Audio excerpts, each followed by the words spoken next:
All right, Shalom. First, I want to give all praises, honor, and glory to Yahweh, Bahashem Yahweh Shai, Bahashem Machak Wadash, double honors to the apostles of Great Millstone, and peace and blessings to the elect. Um, when I woke up this morning, I just got this topic in my head. Lord bless me with the topic. Okay, concerning sacrifice. I was actually matter of fact, I was watching a clip, all right, from this TV show, all right, and basically what happened was just a brief summary. You had the father, okay, which was sort of like the ruler or the king or whatever of that village, and there was some form of destruction coming. So he although he had the power, okay, it was sort of like looked like a meteor kind of thing, and he had the power to destroy it, but the blast radius would have destroyed everybody and everything along with it. So he ended up just sort of confining it along with himself, and basically making that sacrifice. All right, and that prompted me to think about that, about the sacrifice.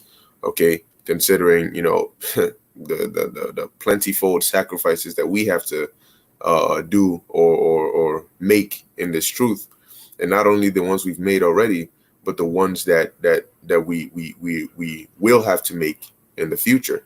Okay, and watching it, you notice that it takes a certain kind of mindset, okay, a certain kind of spirit, a certain kind of drive or strength, okay, for somebody to give up their life, because in that time you're not really thinking about everything else. Oh, my mom, my dog, my cat, my wife, my job, my this. No, you're just in that zone of, hey, it is what it is. You're in a selfless mindset. Okay, what happens when you see somebody won't be able to sacrifice their life for somebody else, as the scriptures, matter of fact, tell you. Okay, let me see. Greater love.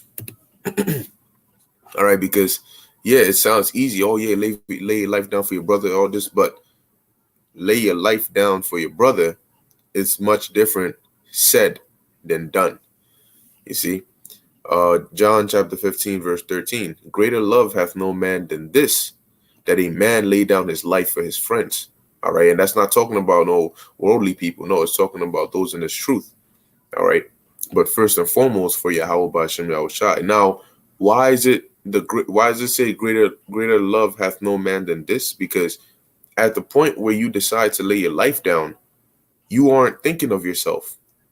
Okay, you've let go of all selfish thoughts, and your love for whoever it is you're laying your life down for has superseded your love for yourself, or the love for your belongings, or the love for anything that might pertain to you. And that's why you are willing to put your life on the line for somebody else's. You are making that exchange. You are sacrificing what you have to preserve another's. Okay, and we have to. It's not an easy mindset. Okay, it's easier said than done. All right, but just like Peter, when the Lord asked him to walk on water, he started doing it. But what happened? He started thinking. All these other thoughts started coming in, and then he started getting scared. He started seeing the waves. Then all that, boom. It started. You could say the faith was the light within him, and then you had the darkness started boom, boom, boom, and started sort of suppress it. And as it suppressed his faith, it suppressed him as well, taking him down into the water. All right, prior before Yahweh Shai saved him, of course. But you have to keep that in mind that, hey, it's not an easy thing. Okay, giving your life, oh yeah, I'm gonna just go, it's just a guillotine, get my head chopped off. But when you get to the point of seeing the guillotine, seeing other men getting their head just chopped off just like that, okay, it's common nature for the body to start trying to make its best excuses to convince you to stop, to convince you to turn otherwise, because your body, your flesh doesn't want to die. Okay, so if you don't have a strong enough spirit, all right, if you don't have a selfless enough mindset, all right, to put the love of Yahweh Ba'ashem Yahushai before yourself, you won't be able to do that.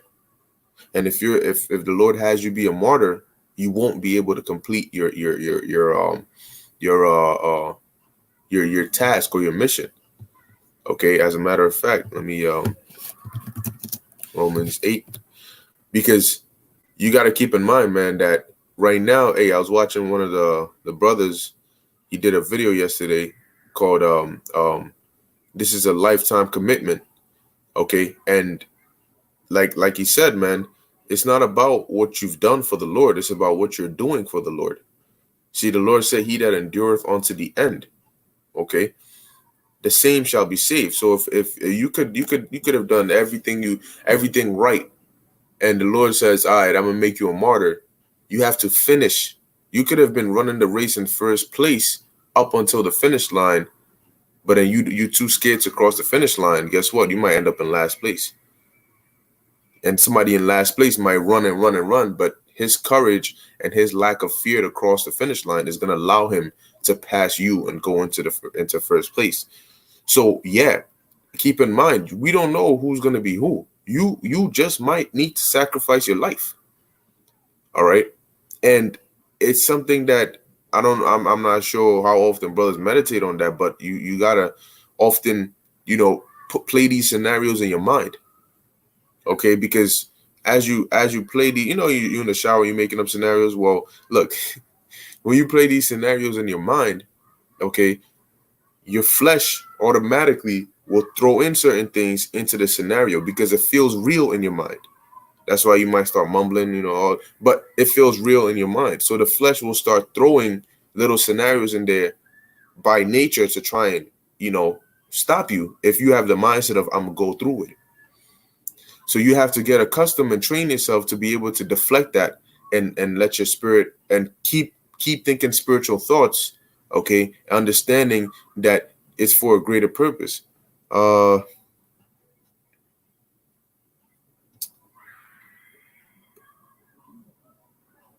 Romans 8:38, for I am persuaded that neither death, nor life, nor angels, nor principalities, nor powers, nor things present, nor things to come, nor height, nor depth, nor any creature shall be able to separate us from the love of the Most High, which is in Yahushua HaMashiach, our Lord.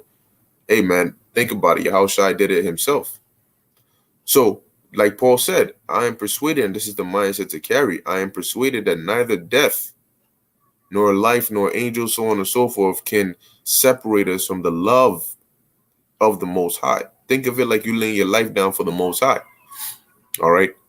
And so if you got to do it, man, so be it.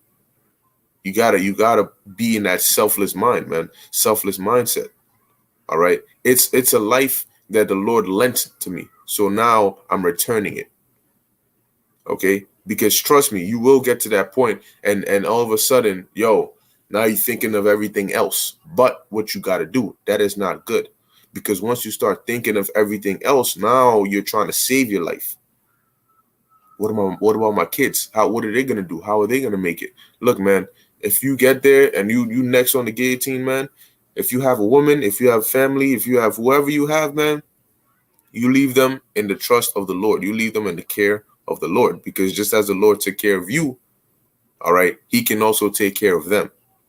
So right now, or in that time, is not a time to be worried about my son or my mom or whatever it is. No. Right now is my purpose. Right now is my mission. All right. The Lord will take care of my son. The Lord will take care of my wife. The Lord will take care of everything else.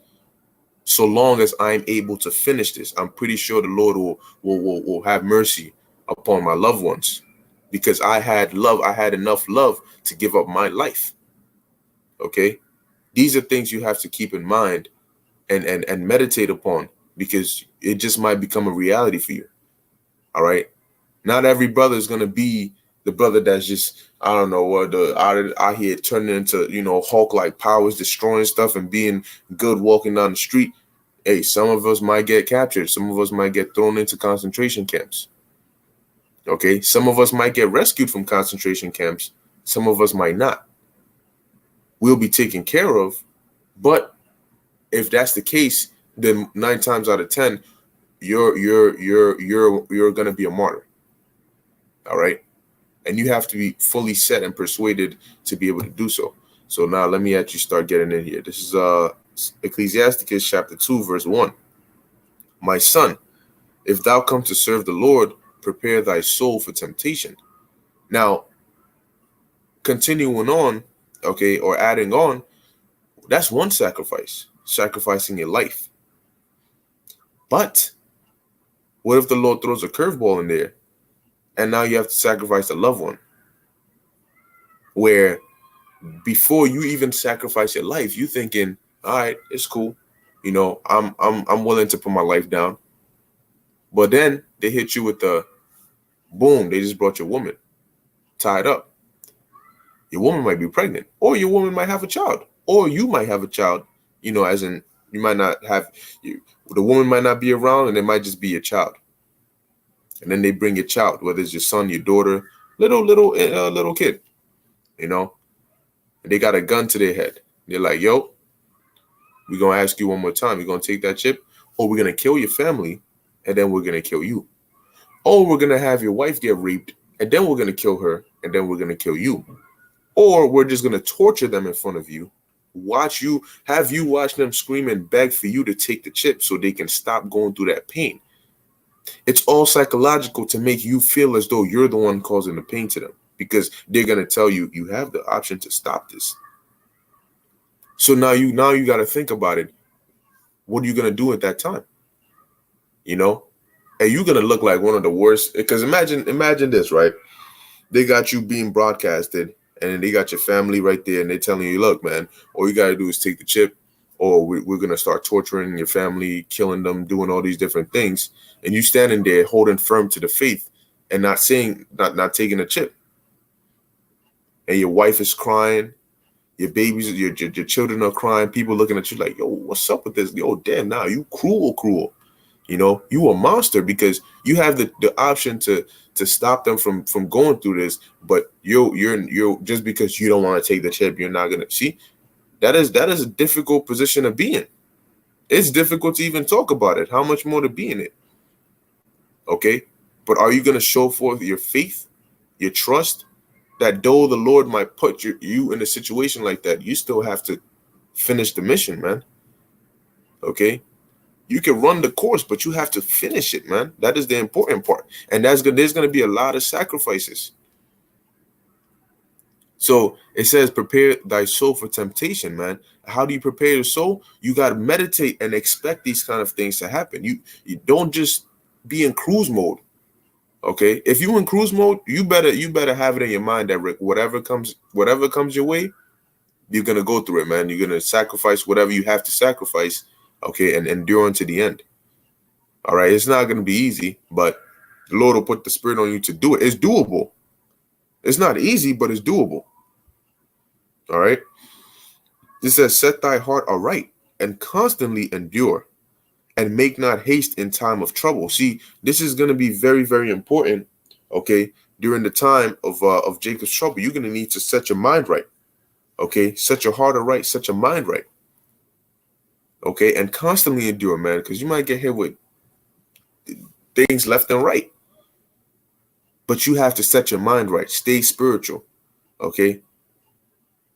Remember why you even ended up in that predicament in the first place, and make not haste in time of trouble. The second you see they might bring out, a gun, or they might throw your son on the floor. Oh, you quick to give in. You quick to because you're like, oh no, not my son. No, oh.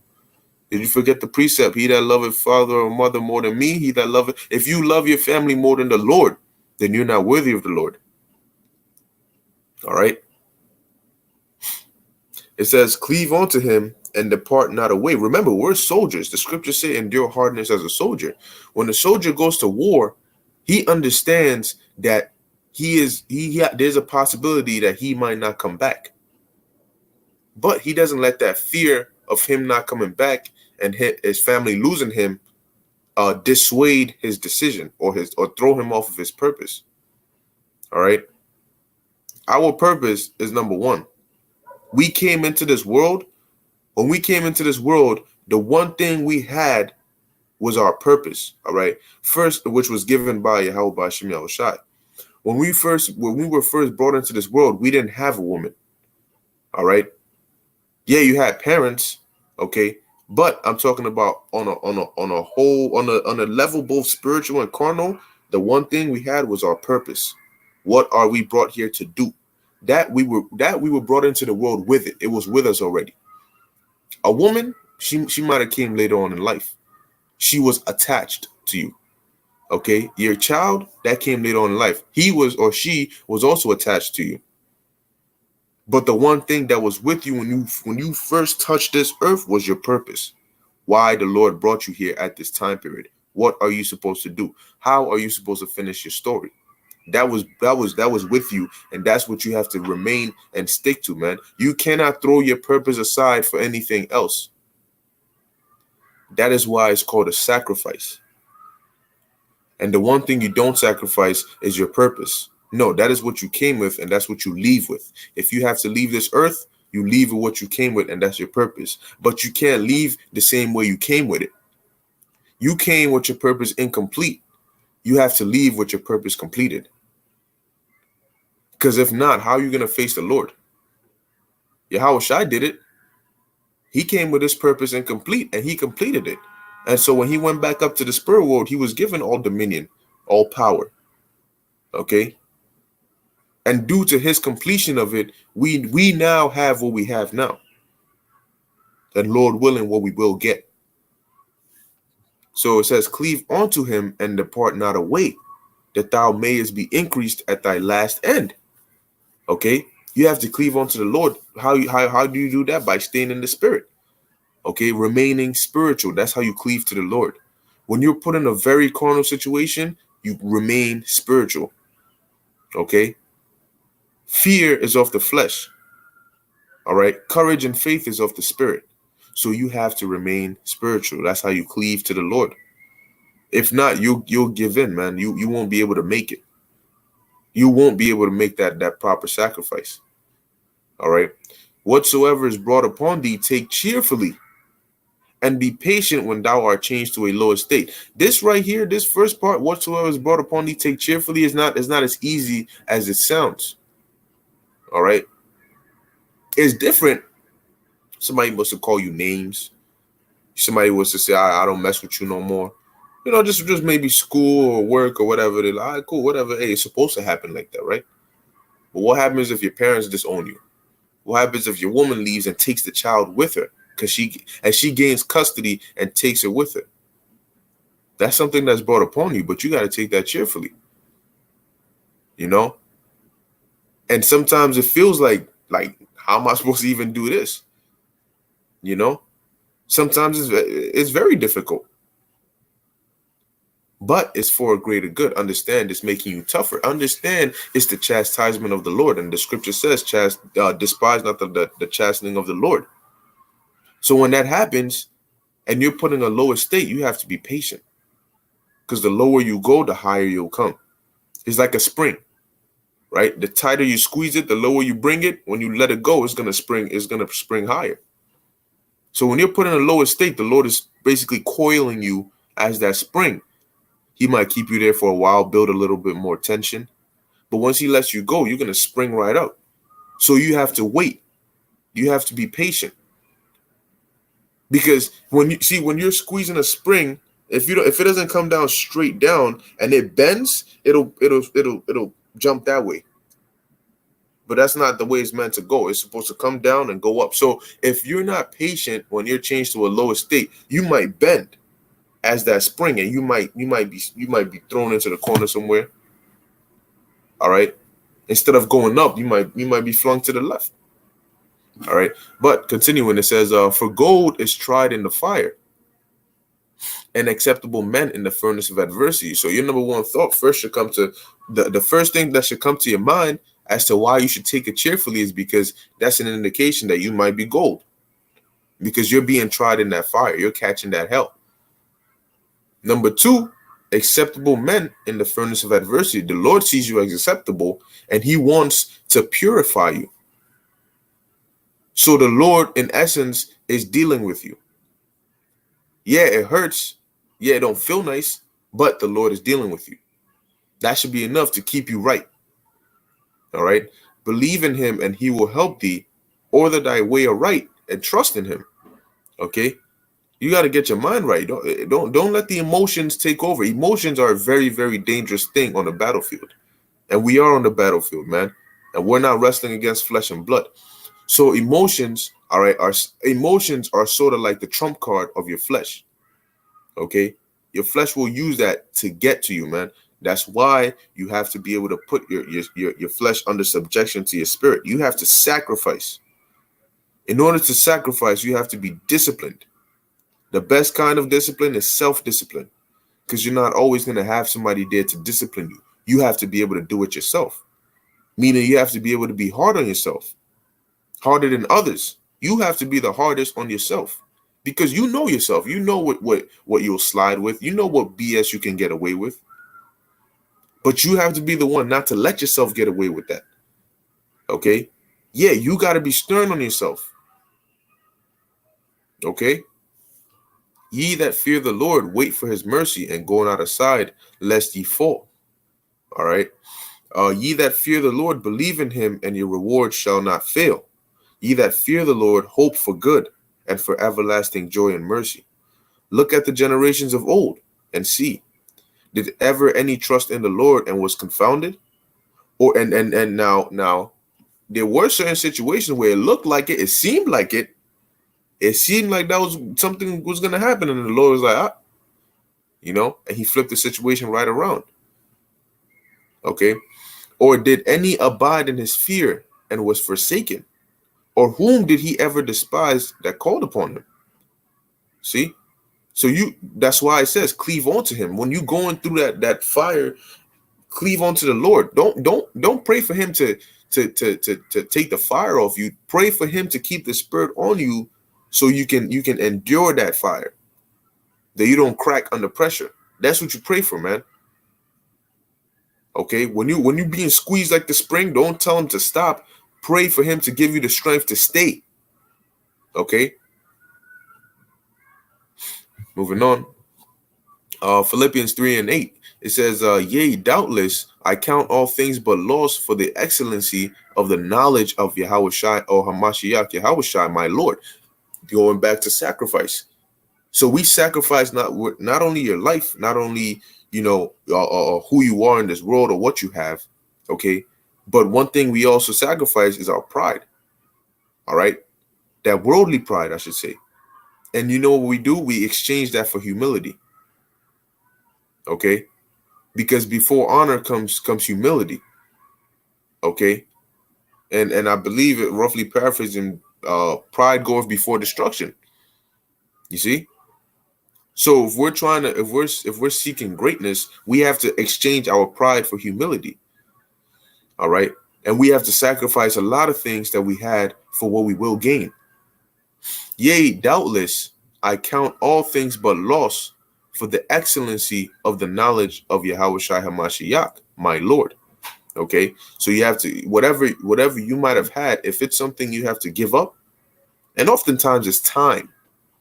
Okay, what you do with your time. Oftentimes that's what it is.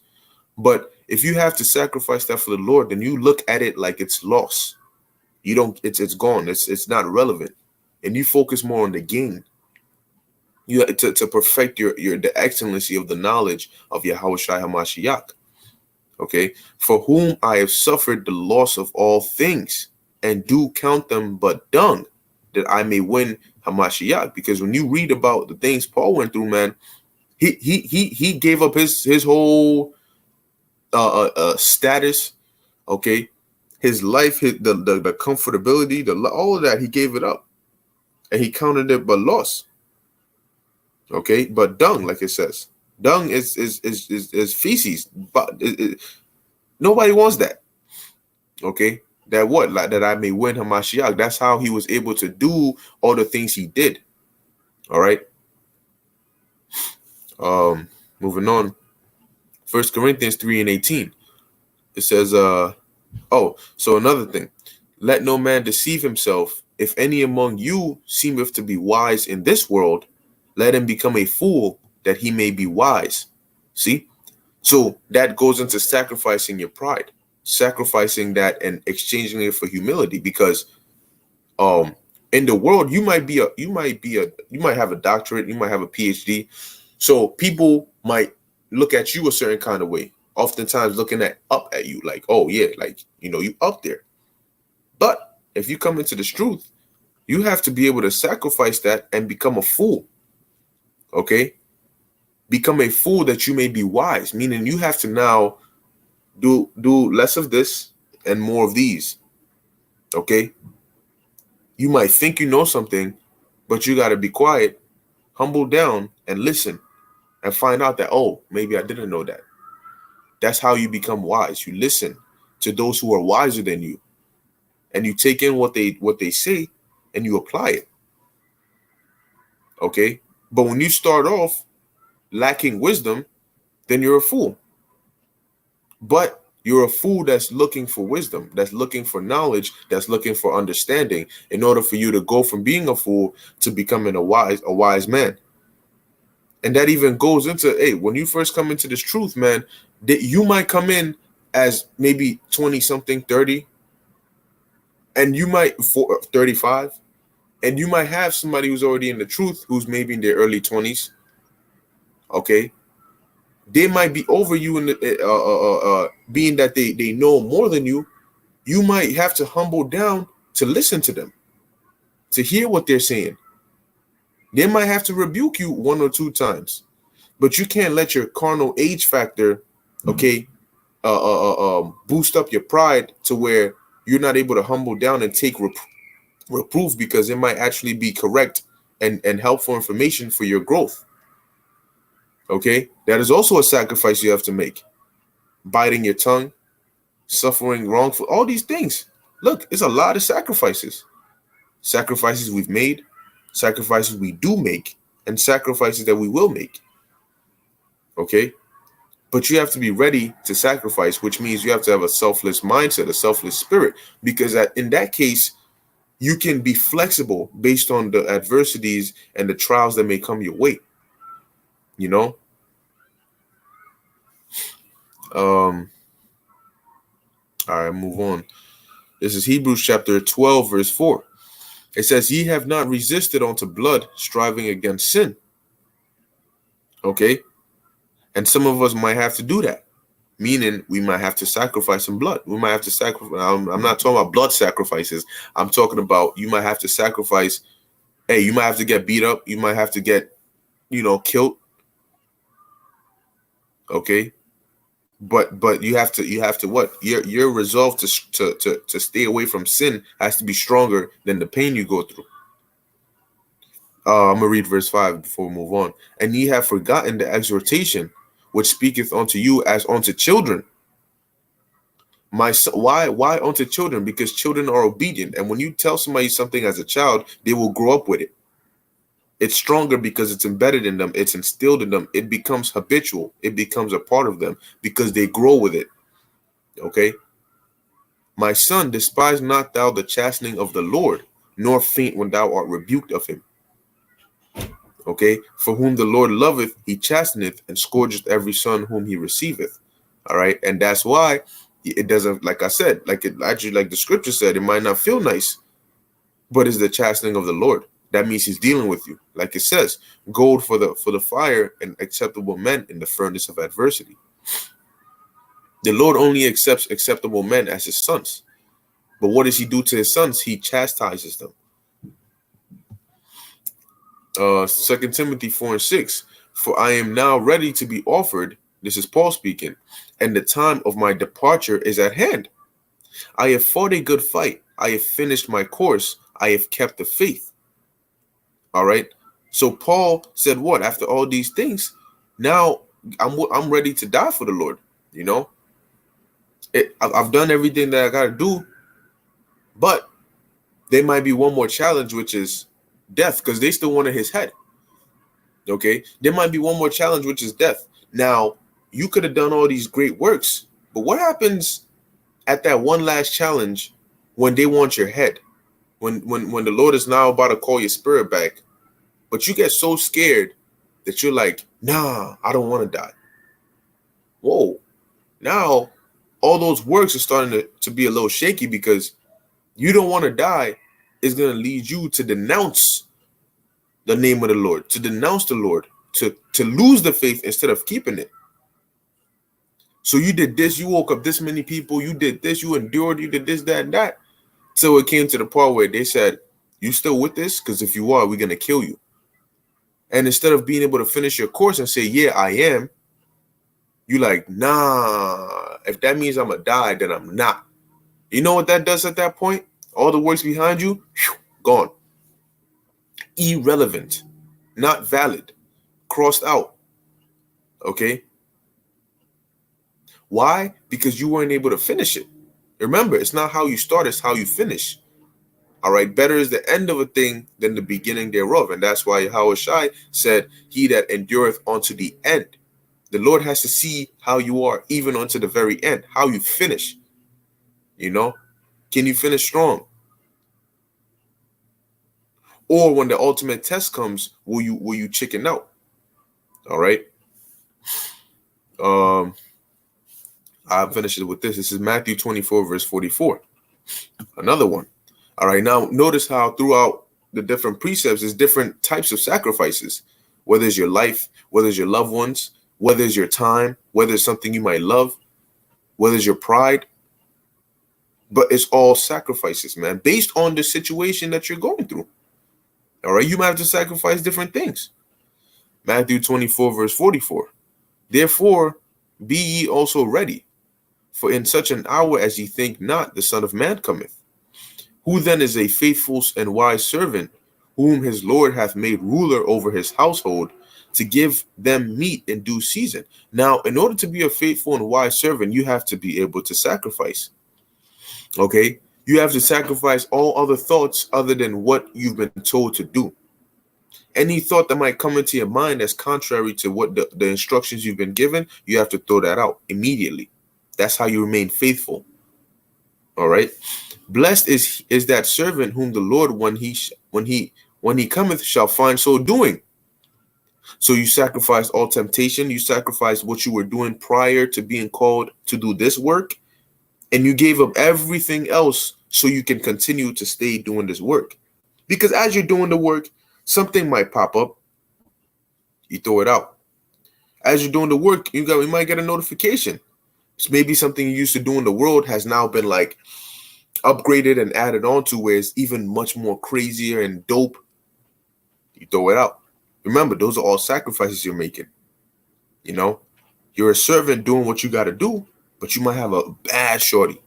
Throw it out. Maybe a shorty that you might have tried to get with, you know, back a couple years prior. You're like, damn, y'all do anything to get this girl, man. And she comes to you. Lo and behold, she decides to come at a time when you're busy doing something more important. You got to sacrifice it and throw it out, man. All right. It says, verse 47, verily I say unto you that he shall make him ruler over all his goods. Why? Because you were able to sacrifice all those other quote unquote goods. And the goods the Lord is going to give you, it far supersedes anything else that you might gain over here. All right. But if that evil servant shall say in his heart, in his mind, my Lord delayeth his coming, you know, because then the journey, the work feels longer when you start to try and give it to temptation. Instead of remaining focused and being locked in that zone where time is just flying, you keep thinking about the other things. Yo, I'm supposed to be doing this, but like, damn, yo, man, God, what's up with all right, now let me do it. Yo, damn. See, now you're like, all right, yo, like, damn, yo, when's the Lord gonna come so I can, like, you know, be done with this? And guess what? Now you're thinking in your mind, yo, the Lord taking too long, man. You know, like, you see what's going on over there, man? Like, yo, what's up, man? You know, damn, the Lord ain't come yet. So next thing you know, what? You fall out. You stop doing the work. It might be little by little, you know, maybe at a certain time you'll stop. Oh, let me just take a break. Lord didn't tell you to take a break. Let me just take a break. You go do a little bit of this. Damn, yo, that's dope. All right, but let me go back. You go back. Oh, he's not here yet. All right, let me take another break. This time longer. You go do. You come back. All right, let me go back. Next thing you know, let me go take a break. The break becomes permanent. Because while you're taking a break, you see, I don't see a reason why I should go back. I'm gonna do the same thing. Lord didn't even come, man. Whatever. You forget why you first accepted the job the Lord gave you. All right. You forget all that. And then what happens? You start, like it says, but if that evil servant say in his heart, my Lord delayeth his coming, and shall begin to smite his fellow servants. So the ones that you were working with, the other workers who decided to stay loyal and faithful, you're gonna start looking at them a certain kind of way. Why? Because it's gonna affect your guilty conscience every time you see them staying faithful. And it's common. People, hey, if they go down, they want to take you down with them so they don't feel bad. Because if something happens, at least we all in it together. You know? So now they're like, yo, you still doing that? Nah, bro, over here is where it's at, man. I don't know. Yo, you crazy. But then the next thing you know, they start coming against you. You know? Look at this dumbass dude over here still doing that. I used to do that, man. It's pointless. He's wasting his time. Yo, you an idiot. Yo, you this, yo, you that. You know? Grieving you. Now, next thing you know, they doing their little worldly stuff, and in the time that they should have been taken to be doing the work, they've taken that time to now start smiting their fellow servants. Okay? And it says, and to eat and drink with the drunken. That is what? Those in the world. Okay? So you were doing the work, right? But you weren't able to sacrifice everything else to continue doing the work, so you fell out and you said the Lord is delaying his coming. You weren't able to sacrifice your time. All right? And then because of that, you ended up what? Coming against those who were able to sacrifice their time because they're doing something you couldn't do. Okay? So now you like, all right, to hell with y'all. And then you go into the world, you start partying, you start doing these stupid things that you had avoided previously. But due to the lack of sacrifice of your time, of your patience, okay, you couldn't remain doing what you had to do. So now you hate those that can do what you couldn't do. And you start coming against them. Hence, you have all these scoffers. You have all these people talking smack. They always do. And if you notice, the second they leave, their doctrine now becomes anti your doctrine. If they left GMS, anti GMS. You know, whatever group they left is anti that group. That is their, because what? They're beginning to smite their fellow servants. All right. It says the Lord of that servant shall come in a day when he looketh not for him, and in an hour when that he is not aware of, because he's not measuring the times diligently. Only those who have the Spirit can do that. But he gave up the Spirit for what? For the world, to eat and drink with the drunken. It says, and shall cut him asunder, and appoint him his portion with the hypocrites, because those he was eating and drinking with, they're also hypocrites, along with others who are in his same shoes. Others who weren't able to sacrifice their time, and they ended up smiting their fellow servants. Guess what? They're a bunch of hypocrites. The Lord is he's gonna give them their portion, and it ain't gonna be nice. It ain't gonna be pretty. There shall be weeping and gnashing of teeth, man. Okay, and burning of flesh because of the missiles. So they didn't want to give up one sacrifice. They're gonna be made into a sacrifice. All right, and that's pretty much it. Okay, yeah, I pretty much covered it. All right. I wanted to get into that topic real quick. Hey, it's very important, man, that brothers keep that mindset. Okay, and meditate on that, man, because it's I'm telling you, it's much more experience. It's you understand the scriptures more when you experience something, but the feel is different. Okay, the feel is different, so you have to prepare your mind, man. All right. All right. Shalom to those on the comment board. It says Elisha Batya Yisrael, remain faithful, clever, unto the Most High at the water. Yep, yeah. That's it. You got to remain. Yeah, that is your only option, man. Okay, so yeah, like I said, this is it. Okay, I'm gonna end it right here. Lord willing, this was edifying unto the elect. I want to give all praises, honor, and glory to Yahweh, Bahasham Yahweh Shai. Until next time, Shalom.